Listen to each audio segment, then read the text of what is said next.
Hi guys, welcome to today's review. It's Nestle Millet Veggie Masala. So let's get started. So this one is 40 gram pack, MRP is 30 rupees and it comes with a shelf life of 9 months. This is millet based and it comes in one more flavor, tangy tomato. Ingredients, majorly it has bajra flakes and then we have veggies. Rest all list is given here. I can see peas and carrots and lot of powdered form. So coming to the recipe, in a pan heat 1 tablespoon of oil and to this add onion. When the onion turn brown, you can add veggies of your choice. It's purely optional. I used capsicum, tomato, peas and carrot. Saute the vegetables for a while and now add 200 ml of water. You can also fill this empty pouch up to this indicated level.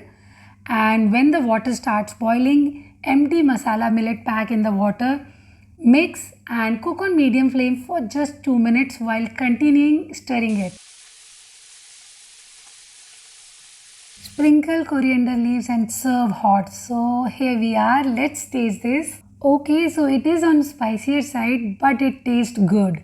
Texture of this one is soft with some crunchy bites of vegetables and it has a bold flavor of warming spices. And yes, it has the earthy flavor of bajra. So overall, it's good as a light breakfast or a snack and I like the taste. So I think you should give it a try and subscribe for more. Bye-bye.